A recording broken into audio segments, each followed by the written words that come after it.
Hey guys, welcome back. This is Brad from probateresource.com. We're continuing our Tennessee series of videos with my friend April Jackson. She is a probate and estate attorney in Nashville, Tennessee. And if you guys want to watch some of our other videos, they're available on the YouTube channel. We'll build a playlist for Tennessee specifically, but they're also available on probateresource.com/Tennessee spelled out.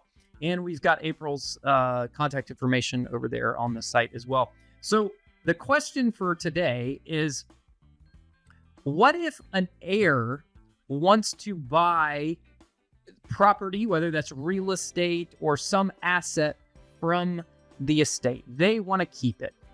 What is involved in that? What mechanics or things have to happen in order for that to happen? Because you can do that. It's just there's some things, some check marks you have to check. So what would you have to do in that case? So it really does depend on if there's a will.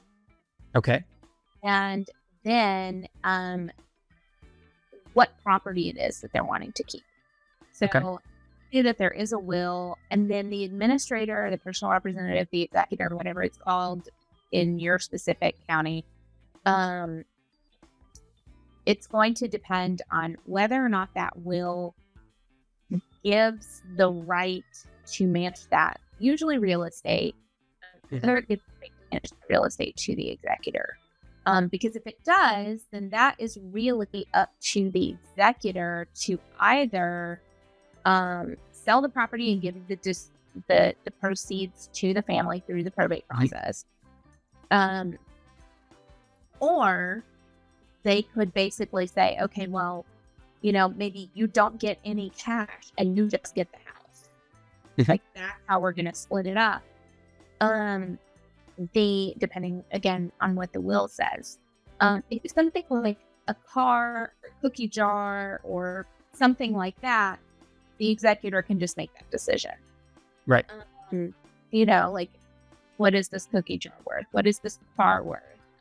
Are you getting that as part of your distribution, or was that something that was already willed to you? If there is not a will, or the will is silent as to the executor managing the real estate. Okay. In that situation, the way that the Tennessee statute works, it actually says that the property is owned by the inheritors at the time of death.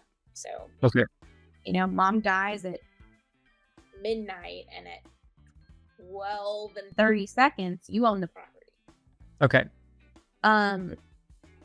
So if the heirs want to buy the property, they can either, let's say Johnny wants to buy the property. He can either make an offer to his siblings or the other inheritors. And then really where the court is going to want to know that was a fair market offer. About the fair market value for the house, looking at comps. They're probably going to want you to engage a realtor. If you cannot agree on a sales price and you do not have the executor with the power to control what happens with the house, the probate court may make some encouragements to you about, figure this stuff out. Let's do a settlement. They might send you through mediation. But ultimately, that family or those inheritors now own that property, and it is theirs to deal with. And so the probate judge is probably going to say, are your names on the property? Let's put your names on the property, and then you figure it out later, or somebody files a partition action. Right. That is probably what the probate judge is going to do. Okay. Because they don't really have control over the house. Right. Unless it's under the executor. And then they can, let's say the executor says, hey, I want to sell it. I just want to make sure that, the family knows everything's on the up and up. Right. Now, if there is one other thing that we have happen when the house needs to be sold is that you may have an insolvent estate. So Yeah. maybe the house maybe the estate has a house, but also has, let's say $50,000 worth of debt, and there is not a bank account of $50,000. There's not $50,000 worth of tangible property.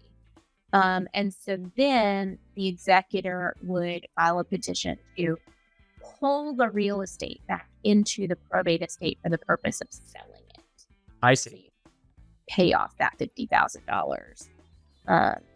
And then the distributions would go through the normal channels, paying off any other creditors and then distributing.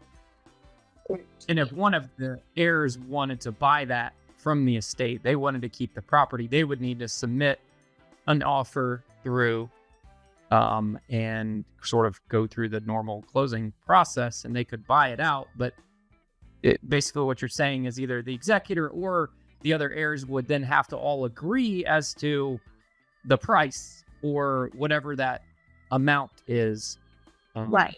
for that to go through. Yeah, like let's say that the property goes on the property is probably going to go on the market, and then it would be up to the heirs to decide if they want to make an offer, and it would need to be the highest offer unless there's something like in the will that they have the primary option to purchase. Right. Before anything else. I see. I got you. And then that person would have to go out and also we've seen this before, and this is one that's happened actually quite frequently. Is Johnny says he wants to buy the property from the estate. Johnny's dragging his feet and not buying, either because Johnny's just lazy or Johnny doesn't actually have the money to buy it. What advice would you have to a family that is going through that, and maybe some guidelines or guardrails they should set up in that situation to give Johnny the chance to buy it, but set some guidelines of like, hey, Johnny, you got to do X, Y, and Z. Usually it's the debt, right? Yeah, so it really kind of depends on what is the goal. So if the goal is to actually let Johnny buy the house, but the concern is, maybe Johnny can't afford the house, get a mortgage, whatever that might be, it is possible that, maybe the property goes ahead and gets transferred into all of the heirs' names or all of the beneficiaries' names. And then they do some type of promissory note until Johnny can actually purchase that outright. They have terms just like any other contract. Sure. Yep. Johnny's going to pay $1,000 a month, split between his other two siblings, and at the end of however many months, if he's paid that off, it's his, and we'll sign that over to him. That's probably going to be the best way if Johnny just can't afford it. Now, if it's a matter of Johnny is dragging his feet, that might also be because he can't afford it. And then probably what you're going to want to do is, give Johnny a date certain and say, you might create milestones. Right. So, Johnny, let's, can you submit to our attorney showing us where you've applied for a mortgage? Right. Can you show us where you are in that process? And we're going to give you 6 months. And at the end of that 6 months, if you don't have the money, we can't work with you because we need the money. Right. And then it would be up to the family to ultimately decide whether they're going to keep the house, whether they're going to rent the house, or whether they are, and they just can't agree, they're going to have to file again for a partition. Yeah, and the worst case is when Johnny... What's that? Oh, yeah. That's always fun. Or you have to get Johnny evicted out of the house. Yeah. Before. Yeah. Yeah. I love that you brought up the seller finance thing, because I actually helped a family do that last year. There was a brother and sister had inherited multiple properties from their parents. And the lady moved into one of the houses, and then the brother moved into another one, and they had like 2 other rental properties, and they were renting one of the houses to the brother's son. So the lady that I dealt with, her nephew. And she was like, look, she was going to sell, she was in a cash crunch and she needed some cash, and she was going to sell her house. And she was like, I really don't want to sell this house, but I kind of have to, but I need some cash. And then she was like, me and my brother were talking about selling this rental property. And then she told me the story about Johnny, or her brother's son, renting this house out. And I said, well, why don't you guys sell or finance the house to his son and make him give you a down payment? That down payment cash goes to you, sister. That's your liquid cash that you get out of this deal today. And your brother's share of that is he gives his son a good deal on the house. His son gets to buy it for X, right, below market value. You're getting your piece of the pie in terms of the cash. All the cash goes to you. And then your brother gets to be the good dad and owner finance the house. And to keep it all legit, I said, my attorney will do all the paperwork for you. There's a promissory note and there's a security deed. In Georgia's a security deed.